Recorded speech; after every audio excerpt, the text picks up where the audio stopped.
Hello students, welcome to Dikshan Subject. I am Ashish Singh, your science teacher, and we are going to study about the second part of your first chapter, which name is nutrition in plants. Students, this is the second part. It means we already studied about the first part, and this part is also going to be very interesting for you. प्यारे बच्चों, जैसा कि आपको हम बताएं कि ये जो हमारा चैप्टर का नाम है न्यूट्रिशन इन प्लांट्स, इस न्यूट्रिशन इन प्लांट्स चैप्टर का ये हमारा सेकंड पार्ट होने जा रहा है। और चूंकि जो हमारा ये सेकंड पार्ट है, इसका मतलब कि हम लोग ऑलरेडी अपने पार्ट वन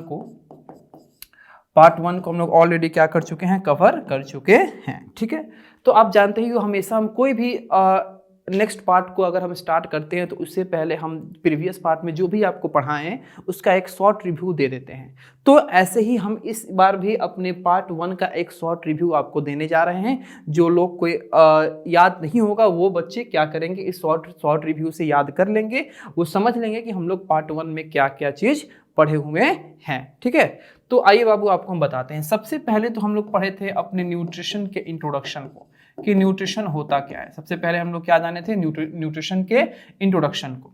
सेकेंड में हम लोग जाने थे इस न्यूट्रिशन के मोड्स को कि मोड्स ऑफ न्यूट्रिशन क्या होता है, मोड्स ऑफ न्यूट्रिशन क्या होता है। अब मोड्स ऑफ न्यूट्रिशन में हम लोग दो तरह के न्यूट्रिशन को देखे थे। एक था ऑटोट्रॉफिक मोड और दूसरा है हेटेरोट्रॉफिक मोड। हेटेरोट्रॉफिक मोड, ठीक है। अब इसमें जो हमारा फर्स्ट है यानी कि ऑटोट्रॉफिक मोड, इस ऑटोट्रॉफिक मोड ऑफ न्यूट्रिशन के कंप्लीट स्टडी को जितना आपको जानना है उतना आपको हम पार्ट वन में क्या किए थे, पढ़ा दिए थे। तो इसमें आपको हम ये बताए थे कि जो हमारा ऑटोट्रॉफिक मोड था, ऑटोट्रॉफिक मोड ऑफ न्यूट्रिशन है, इसमें ऑटोट्रॉफिक मोड ऑफ न्यूट्रिशन में सबसे इंपॉर्टेंट एक प्रोसेस बाहर निकल के सामने आता है जिसका नाम है फोटोसिंथेसिस। क्या नाम है? फोटोसिंथेसिस। अब इस फोटोसिंथेसिस में आपको हम बताए थे इसका इंपॉर्टेंस, जो कि बहुत ही इंपॉर्टेंट टॉपिक भी था कि फोटोसिंथेसिस का इंपॉर्टेंस क्या होता है। फोटोसिंथेसिस का इंपॉर्टेंस क्या होता है हमारे लिए भी, यानी ह्यूमन बीइंग के लिए भी, एनिमल्स के लिए भी, और आपका उन प्लांट्स के लिए भी जो उस फोटोसिंथेसिस के प्रोसेस को परफॉर्म करके और अपने फूड का प्रिपरेशन कर रहे हैं। ठीक है, तो ये आपका कल का चर्चा था nutrition, mode of nutrition, autotrophic mode of nutrition. ठीक है, तो ऑटोट्रॉफिक मोड में इतना अब हम आपसे बात किए थे और आपको हम कल ही यानी कि आपका प्रीवियस पार्ट में ही आपको हम हेटेरोट्रॉफिक मोड ऑफ न्यूट्रिशन भी स्टार्ट कर दिए थे। हेटेरोट्रॉफिक मोड ऑफ न्यूट्रिशन भी स्टार्ट कर दिए थे, लेकिन चूंकि हेटेरोट्रॉफिक मोड ऑफ न्यूट्रिशन में हम लोग प्लांट्स को चार कैटेगरी में बांटते हैं। पहला जो कैटेगरी है वो कैसा है? पैरासाइटिक। पहला कैटेगरी क्या था? Parasitic plant. दूसरा कैटेगरी था सेप्रोफाइटिक, सेप्रोफाइटिक प्लांट। तीसरा कैटेगरी है सिम्बायोटिक प्लांट, सिम्बायोटिक प्लांट। और चौथा कैटेगरी है इंसेक्टिवोरस प्लांट।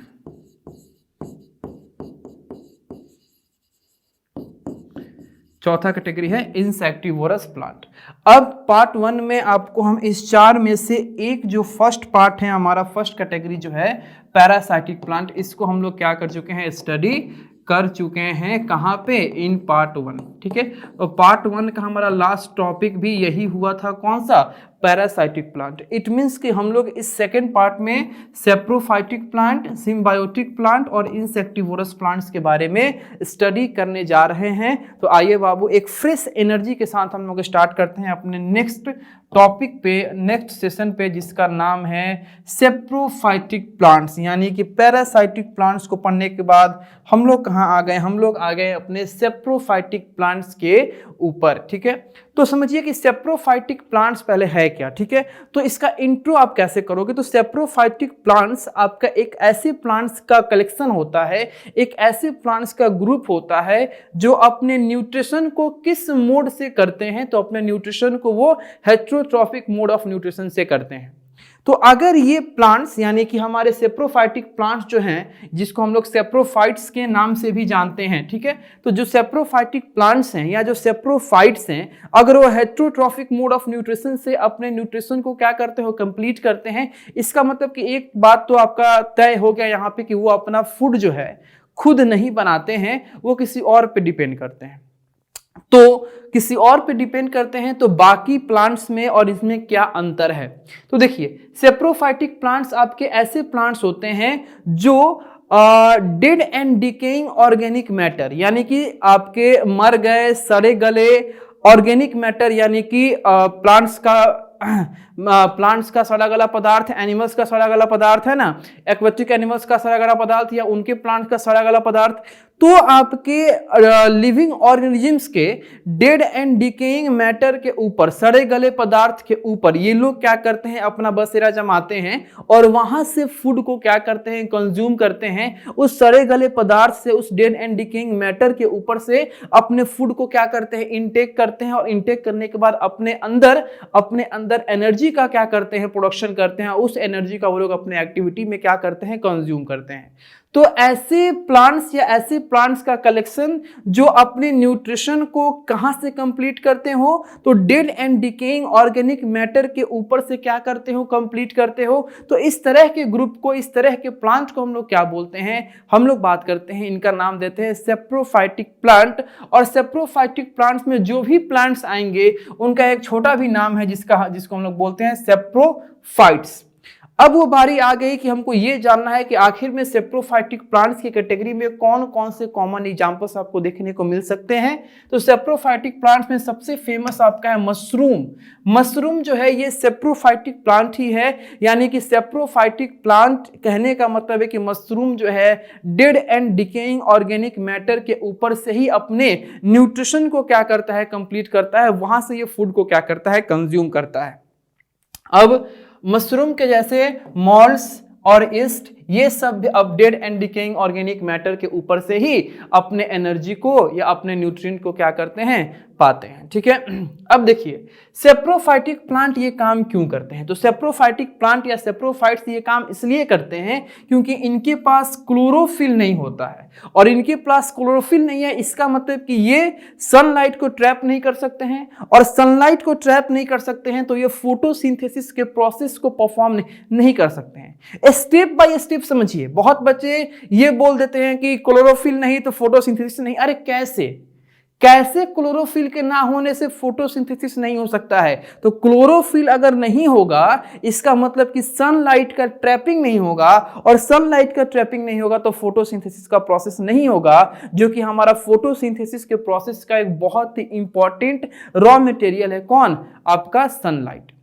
तो सनलाइट का होना फोटोसिंथेसिस के प्रोसेस को परफॉर्म करने के लिए बहुत ही ज्यादा आवश्यक है। तो चूंकि सेप्रोफाइट्स या सेप्रोफाइटिक प्लांट्स के पास ये क्लोरोफिल नहीं होते हैं, जिसके कारण इनके अंदर फोटोसिंथेसिस का प्रोसेस नहीं होता है और ये अपना फूड जो है खुद प्रिपेयर नहीं कर पाते हैं, और इसलिए इनको dead and decaying organic matter के ऊपर से अपने फूड को कंज्यूम करना पड़ता है। ठीक है, चलिए अब अगर हम बात करें कि सर ऐसा कौन सा टाइम होता है जब इनका ग्रोथ सबसे ज्यादा होता है, तो hot and humid weather favours the growth of fungi can be seen during rainy season. ठीक है, जो हमारा फंगस होता है, फंगस या जो फंगी होता है, ये भी आपके सड़े गले पदार्थ के ऊपर ही सबसे ज्यादा फैलता है। तो फंगी जो है सबसे ज्यादा कब फैलता है, तो हॉट एंड ह्यूमिड वेदर होगा, रेनी सीजन होगा, उस वक्त आपका फंगी जो है सबसे ज्यादा फैलेगा। आप देखते होंगे बरसात के समय में, आपको हम बताते हैं, बरसात के समय में आप देखिएगा जो हमारे ऑब्जेक्ट होते हैं उनके ऊपर व्हाइट कलर का क्या होता है, धब्बा आपका बन जाता है। व्हाइट कलर का क्या होता है, आपके बॉर्डर्स, आपके स्किल्स बन जाते हैं, वही फंगी होता है, वही क्या होता है, फंगी होता है। ठीक है, चलिए अब हम लोग सेप्रोफाइटिक प्लांट्स या सेप्रोफाइट्स को पढ़ने के बाद हम लोग अपने हेटेरोट्रॉफिक मोड ऑफ न्यूट्रिशन के तीसरे और एक बहुत ही इंपॉर्टेंट कैटेगरी पे बढ़ते हैं, जिसका नाम है इंसेक्टिवोरस प्लांट। जिसका नाम क्या है, इंसेक्टिवोरस प्लांट। अब समझिए कि ये इंसेक्टिवोरस प्लांट अगर इसका नाम है, इसके नाम में इसका रोल छुपा हुआ है।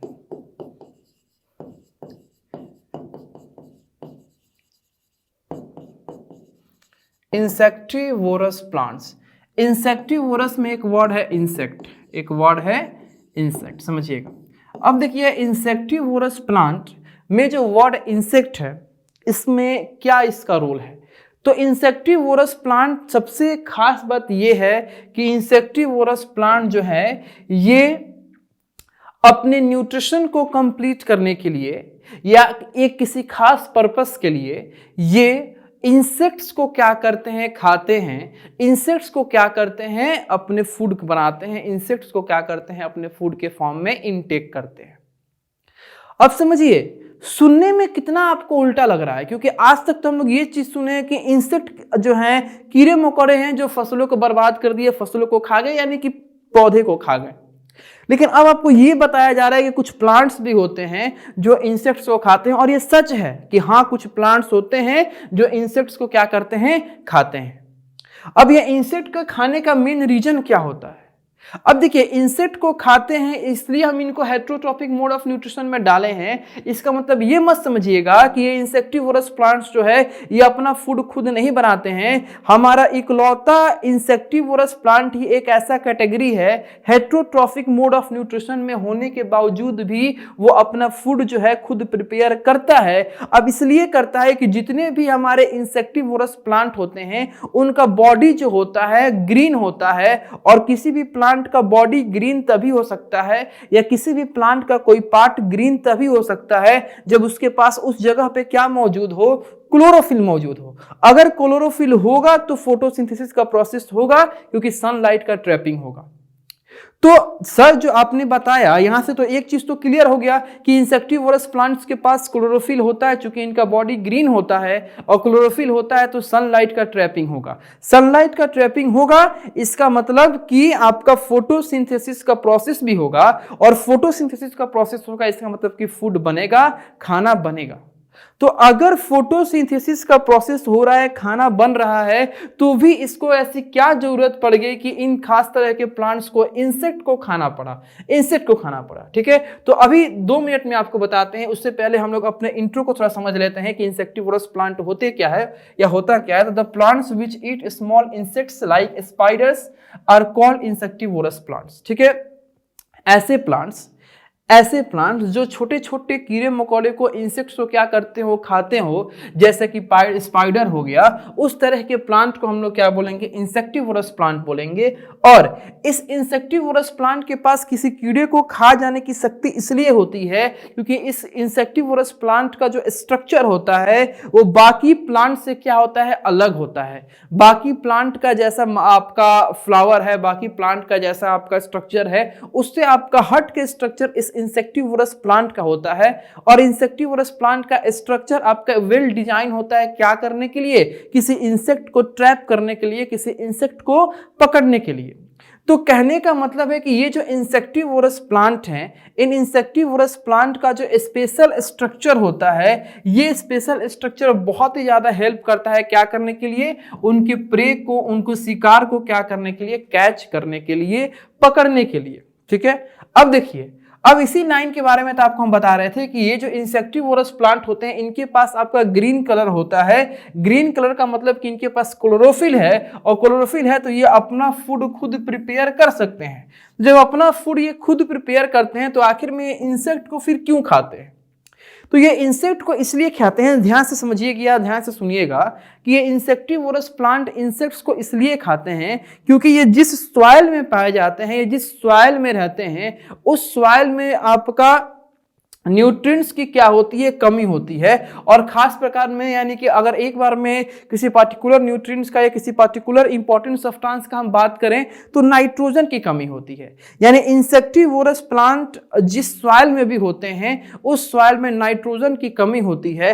उसी नाइट्रोजन के कमी को पूर्ति करने के लिए या उसी नाइट्रोजन के कमी को पूरा करने के लिए ये इंसेक्टिवोरस प्लांट्स जो होते हैं ये इंसेक्ट्स को खाते हैं। ठीक है, एक बात समझिएगा कि इनके पास ग्रीन कलर है, क्लोरोफिल है, फोटोसिंथेसिस का प्रोसेस है, फूड का प्रिपरेशन करने की एबिलिटी है, लेकिन फिर भी ये इंसेक्ट को खा रहे हैं। इसका एक रीजन है और एकमात्र वही रीजन है, ये जिस ये जिस सॉइल में पाए जाते हैं उस सॉइल में न्यूट्रिएंट की कमी होती है, नाइट्रोजन की कमी होती है, और उस नाइट्रोजन की कमी को पूर्ति करने के लिए, पूरा करने के लिए इनको इंसेक्ट्स को क्या करना पड़ता है, खाना पड़ता है। ठीक है, चलिए अब आपको हम इस इंसेक्टिवोरस प्लांट्स के बारे में थोड़ा अच्छे से बताएं, इसको ये पिक्चर दिखा के आपको थोड़ा सा बताएं कि ये कैसे अपने इंसेक्ट्स को ट्रैप करते हैं। ठीक है, आई होप कि आपको पिक्चर ये क्लियर आपको दिखाई दे रहा होगा। ये जो पिक्चर है ये पिक्चर है पीचर प्लांट का। ये किसका है, पीचर प्लांट, पीचर प्लांट।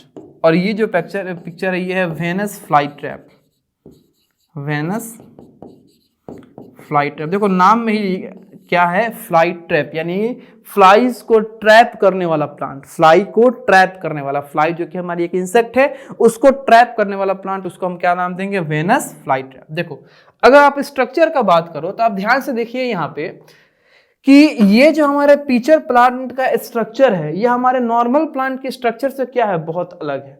अब नॉर्मल प्लांट के स्ट्रक्चर से ये किस तरीके से अलग है, इस पीचर प्लांट का जो माउथ है, इस माउथ के पास एक वैकेंट स्पेस है, इस माउथ के पास एक वैकेंट स्पेस है, और इस पीचर प्लांट का जो पूरा बॉडी है वो जैसे जैसे नीचे की तरफ बढ़ रहा है वैसे वैसे पतला होते जा रहा है। इसमें नहीं, इसमें आपको अच्छे से दिखाई देगा कि इस पीचर प्लांट का बॉडी जैसे जैसे ये नीचे आ रहा है वैसे वैसे ये पतला हो रहा है।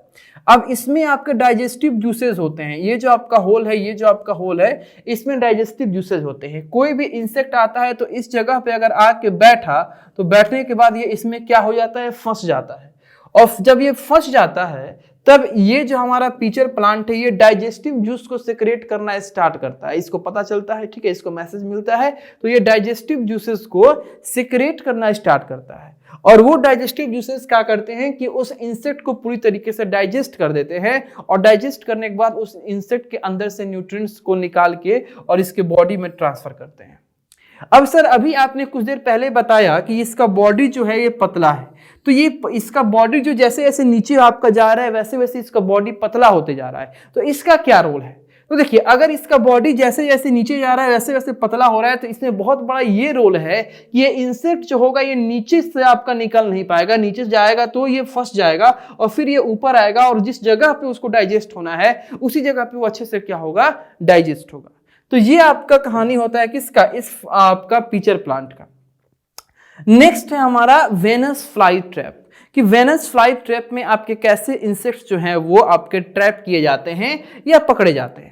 तो देखिए ये जो वेनस फ्लाई ट्रैप है इसके पास आपका एक लॉब जैसा निकला हुआ आपके दो स्ट्रक्चर का माउथ होता है। ये आपका फर्स्ट लॉब है, इसको हम लोग क्या बोलेंगे, फर्स्ट लॉब। ये जो है ये फर्स्ट लॉब है और ये जो है ये सेकेंड लॉब है। ये जो है ये क्या है, सेकेंड लॉब है। ये हमारा फर्स्ट लॉब हो गया और ये जो होगा ये सेकेंड लॉब हुआ।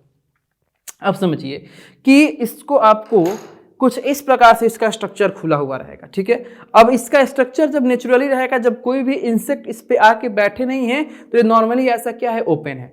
जब नॉर्मली ऐसे ओपन है तो अगर बीच में कोई इंसेक्ट आके बैठा या यानी कि बीच में कोई इंसेक्ट आके बैठा तो इसके जो ऊपर नीचे दोनों लॉब निकले हुए हैं, ऊपर नीचे दोनों जो लॉब निकले हुए हैं एक दूसरे से अट्रैक्ट होते हैं, और जब अट्रैक्ट होना चालू करेंगे और ये एक दूसरे के अंदर क्या हो जाएंगे, पूरी तरीके से फंस जाएंगे। और जब एक लॉब दूसरी लॉब के अंदर पूरी तरीके से फंस गया तो अंदर वाला जो इंसेक्ट है वो तो बाहर निकल नहीं पाएगा। जब अंदर वाला इंसेक्ट बाहर निकल नहीं पाएगा तो वो अंदर ही फंसा रहेगा और उस प्लांट के द्वारा क्या किया जाएगा, डाइजेस्टिव जूस को सेक्रेट किया जाएगा और फिर उस इंसेक्ट को क्या किया जाएगा, डिस्ट्रॉय करके उसमें से न्यूट्रिएंट को क्या किया जाएगा, गेन किया जाएगा, एक्वायर किया जाएगा। तो इस तरीके से ये पीचर प्लांट वर्क करता है। तो इस पीचर प्लांट में सबसे ज्यादा इंपॉर्टेंट होता है इसका ये लॉब, ठीक है। अब यहाँ पे आपका छोटे छोटे हेयर्स होते हैं, इधर क्या होते हैं, छोटे छोटे हेयर्स होते हैं। ये आपका 3 ट्रिगर्ड हेयर्स आपको दिखाई दे रहा होगा। तो ये हेयर्स का काम क्या है, अब इसी हेयर्स पे जब आके हमारे इंसेक्ट बैठेंगे तो वो क्या होंगे, फंस जाएंगे, वो निकल नहीं पाएंगे। और जब इस हेयर्स के बीच में वो फंस जाएंगे तो फंसने के बाद वो आपका लॉब क्या होगा, धीरे धीरे बंद होगा। बंद होने के बाद उसी के अंदर क्या हो जाएंगे, वो क्लोज होंगे, और क्लोज होने के बाद इसके द्वारा डाइजेस्टिव जूस सेक्रेट किया जाएगा और वो डाइजेस्टिव जूस क्या करेगा, उस इंसेक्ट को, उस पार्टिकुलर इंसेक्ट को पूरी तरीके से क्या करेगा, डिस्ट्रॉय करेगा, और उसको डाइजेस्ट करने के बाद उसके अंदर से क्या निकालेगा, न्यूट्रिएंट्स को क्या करेगा, बाहर निकालेगा, ठीक है। तो ये कहानी होती है किसकी, पीचर प्लांट की, ये कहानी होती है किसकी, वेनस फ्लाई ट्रैप की, जो दोनों किस कैटेगरी में आते हैं, तो दोनों के दोनों ये इंसेक्टिवोरस प्लांट्स के कैटेगरी में आते हैं और ये दोनों हेटेरोट्रॉफिक मोड ऑफ न्यूट्रिशन में भी आते हैं। लेकिन लेकिन लेकिन खास बात ये है कि हेटेरोट्रॉफिक मोड ऑफ न्यूट्रिशन में आने के बाद भी इनका बॉडी ग्रीन होता है और ग्रीन होने के चलते ये अपना फूड भी खुद से प्रिपेयर कर सकते हैं और करते हैं। और इनको इंसेक्ट खाने की जरूरत इसलिए पड़ती है कि क्योंकि ये जिस भी सॉइल में पाए जाते हैं उस सॉइल में न्यूट्रिएंट की कमी होती है और उस न्यूट्रिएंट की या नाइट्रोजन की कमी होती है। तो उस न्यूट्रिएंट की या नाइट्रोजन की कमी को पूर्ति करने के लिए, पूरा करने के लिए इनको इंसेक्ट्स को ईट करना पड़ता है। ठीक है, चलिए नेक्स्ट हम लोग प्रोसीड कर रहे हैं किधर, सिम्बायोटिक प्लांट्स की तरफ। ठीक है, यानी कि थोड़ा सा आपको हम बता दें कि जो ये हमारा हेटेरोट्रॉफिक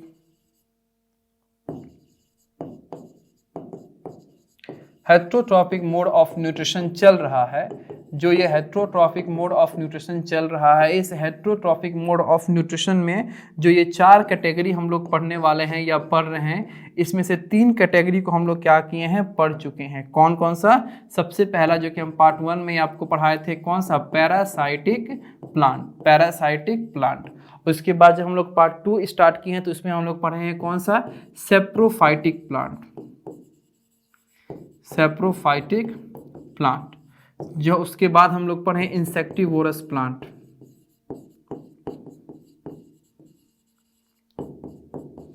और अब हम लोग पढ़ने जा रहे हैं सिम्बायोटिक प्लांट।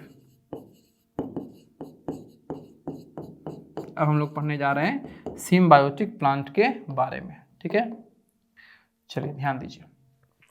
तो सिम्बायोटिक प्लांट क्या होता है, तो सिम्बायोटिक प्लांट बेसिकली आपका 2 या 2 से ज़्यादा प्लांट्स का एक एसोसिएशन होता है, एक रिलेशन होता है, जिसमें वो सारे प्लांट्स या वो दोनों प्लांट्स एक दूसरे के साथ रहते हैं और एक दूसरे के साथ रहने के चलते अपनी अपनी कमियों को एक दूसरे से पूरा करते हैं।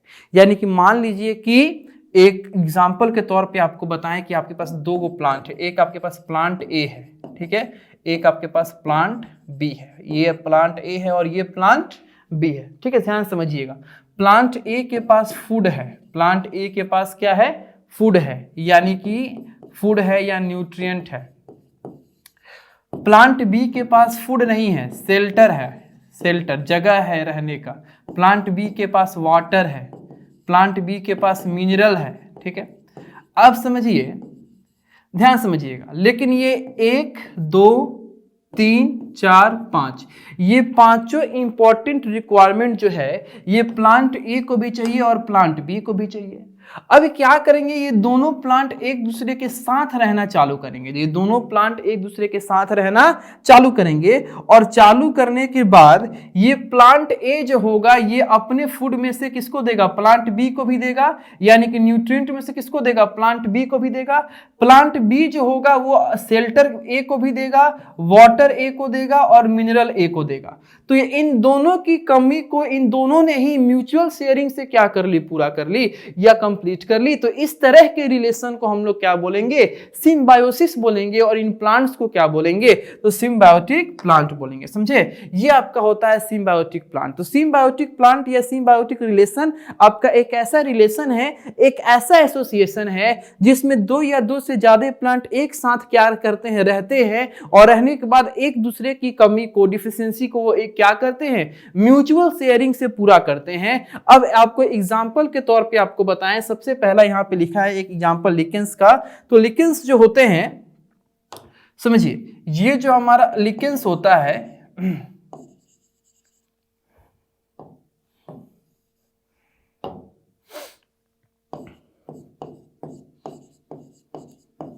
ये आपका एक एसोसिएशन होता है किसका, ये लिकेंस जो है ये एसोसिएशन होता है फंगी का या फंगस का और ग्रीन एल्गी का,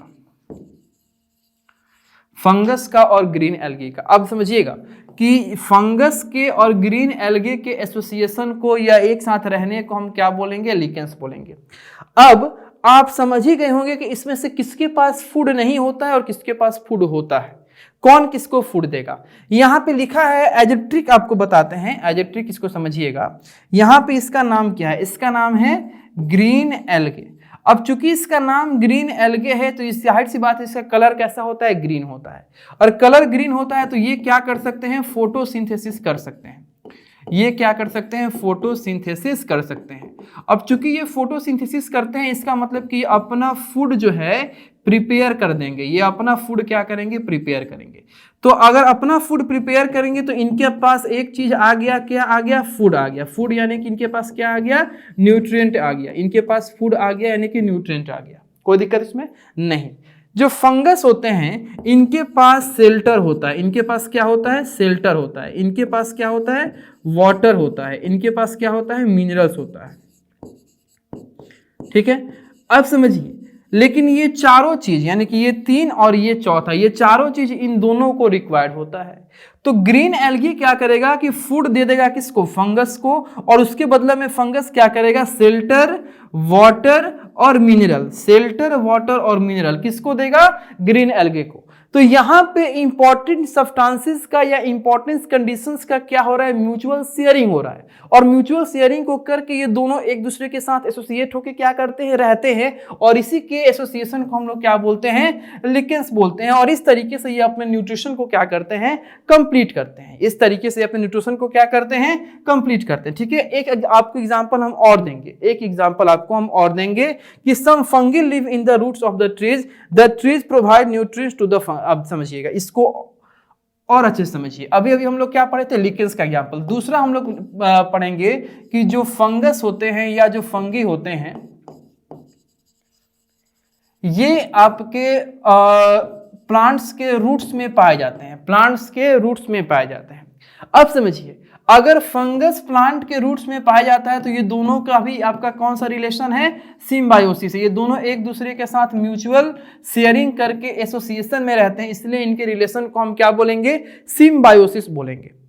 अब बात यह है कि अगर फंगस और रूट एक दूसरे के साथ अगर एक रिलेशन में रहते हैं तो अब पता यह करना है कि कौन किसको क्या देता है। एक चीज तो फिक्स है कि ये दोनों म्यूचुअल शेयरिंग करके क्या करते हैं, अपने न्यूट्रिशन को कंप्लीट करते हैं। तो कौन किसको क्या देता है, तो अगर हम बात करें फंगस का, अगर हम बात करें फंगस का और रूट का, तो चूंकि रूट आपका प्लांट का पार्ट है, प्लांट का पार्ट है तो रूट के पास तो फूड आ ही जाएगा।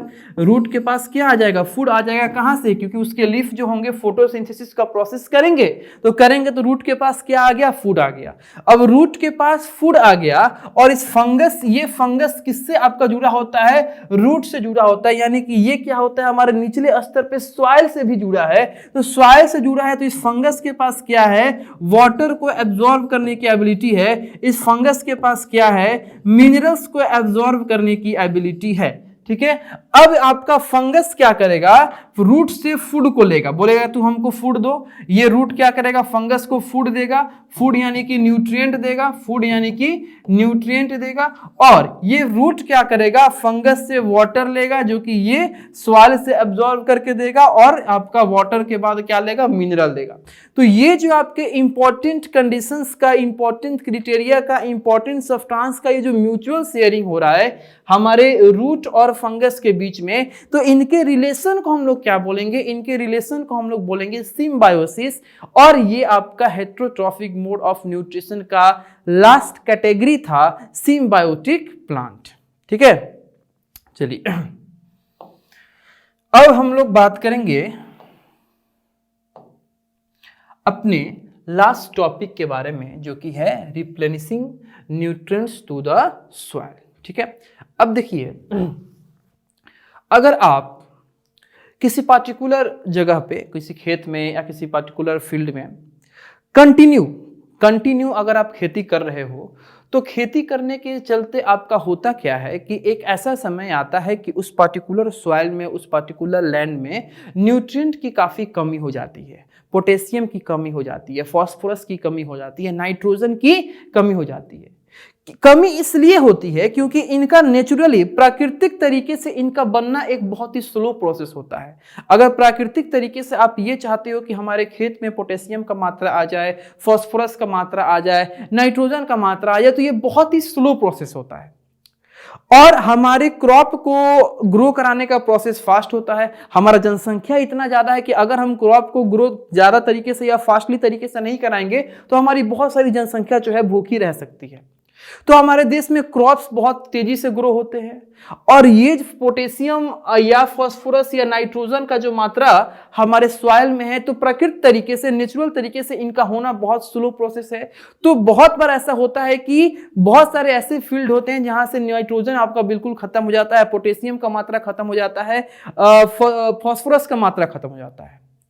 तो आखिर में हम दोबारा उस लैंड में इस पोटेशियम या नाइट्रोजन या फास्फोरस को दोबारा कैसे रिचार्ज कर सकते हैं, कैसे उसको रिप्लेनिश कर सकते हैं, कैसे उसको रिप्लेस कर सकते हैं, इसी चीज को हम लोग इस टॉपिक में पढ़ेंगे कि हमारे न्यूट्रिएंट्स को रिप्लेनिश करने का कहां पे सॉइल में कौन कौन सा तरीका हो सकता है। तो देखिए, तरीका का हम बात करें तो तरीका आपका दो तरीके का होगा। एक आपका होगा बायोलॉजिकल मेथड, एक होता है मैनुअल मेथड। ठीक है, तो सबसे पहले हम बात करेंगे natural way to replenish the soil with nitrogen is through symbiotic relations of rhizobium and luminous plant. ठीक है, अब हम लोग सबसे पहले बात करेंगे अपने बायोलॉजिकल मेथड पे ही, यानी कि जो हमारा प्लांट का और एक बैक्टीरिया का सिम्बायोटिक रिलेशन है उस पर हम लोग चर्चा करेंगे। तो आपका एक खास प्रकार का बैक्टीरिया होता है जिसका नाम है राइजोबियम बैक्टीरिया या राइजोबियम बैक्टीरिया। राइजोबियम बैक्टीरिया जो होते हैं ये लिग्मिनस प्लांट का मतलब होता है छोटे साइज का प्लांट, जैसे कि हमारा मटर का पौधा हो गया, पी यानी कि मटर का पौधा हो गया, इस तरह के प्लांट को हम लोग क्या बोलेंगे, लिग्मिनस प्लांट बोलेंगे। तो लिग्मिनस प्लांट के रूट में राइजोबियम बैक्टीरिया पाए जाते हैं और राइजोबियम बैक्टीरिया लिग्मिनस प्लांट के रूट में सिम्बायोटिक रिलेशन या सिम्बायोसिस के साथ रहते हैं। तो सिम्बायोटिक रिलेशन के साथ रहेंगे, इसका मतलब कि पक्का ये जो राइजोबियम होगा या जो लिग्मिनस प्लांट होगा ये क्या करेंगे, एक दूसरे के साथ म्यूचुअल शेयरिंग करेंगे। ठीक है, एक चीज तो आपका क्लियर है। लेकिन ये राइजोबियम बैक्टीरिया लिग्मिनस प्लांट के रूट में रह के कैसे उस सॉइल में न्यूट्रिएंट को रिप्लेनिश कर देते हैं, नाइट्रोजन को रिप्लेस कर देते हैं, खत्म हुए नाइट्रोजन को क्या करते हैं, भर देते हैं, इसके बारे में हमको समझना है। तो rhizobium converts atmospheric nitrogen into usable form for the plant and the pea plant provide shelter and food to the rhizobium for this growth. It is for this reason the farmer grow leguminous plant alternately with other crops. ठीक है, तो कहने का मतलब है कि ये जो हमारा राइजोबियम बैक्टीरिया है,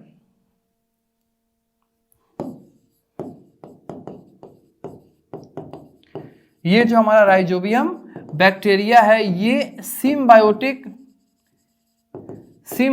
रिलेशन के साथ रहता है। किसके साथ, सिम्बायोटिक रिलेशन के साथ रहता है लिग्मिनस प्लांट के रूट के साथ। अब लिग्मिनस प्लांट के रूट के साथ रहेगा तो सिम्बायोटिक रिलेशन में कौन किसको क्या देगा, तो ये जो हमारा राइजोबियम बैक्टीरिया है ये क्या करता है, हमारे एटमॉस्फेयर से नाइट्रोजन को निकाल के, जो कि आप भी जानते हो कि एटमॉस्फेयर में हमारा 78% क्या है, नाइट्रोजन है। 78% क्या होता है, नाइट्रोजन होता है। तो हमारे एटमॉस्फेयर से नाइट्रोजन को निकाल के राइजोबियम क्या करता है, सॉइल में उसको प्लेस करता है। सॉइल में क्या करता है, प्लेस करता है। समझिएगा, राइजोबियम क्या करेगा, हमारे एटमॉस्फेरिक नाइट्रोजन को एटमॉस्फेयर से निकाल के सॉइल में प्लेस करेगा और बदले में ये लिग्मिनस प्लांट का रूट इसको क्या देगा, तो शेल्टर देगा। बदले में इस आपका लिग्मिनस प्लांट का रूट इसको क्या देगा, तो रहने के लिए आपका रुकने के लिए, आपका रहने के लिए क्या देगा, शेल्टर देगा। तो इस तरीके से ये जो हमारा राइजोबियम बैक्टीरिया है ये एटमॉस्फेरिक कंडीशन या एटमॉस्फेयर में से नाइट्रोजन को निकाल के और कहाँ प्लेस करता है, सॉइल में रिचार्ज करता है, प्लेस करता है। और यही कारण है कि जो भी हमारे किसान होते हैं वो अपने मेन फसल में यानी मेन जो क्रॉप है उसके साथ साथ अल्टरनेटिव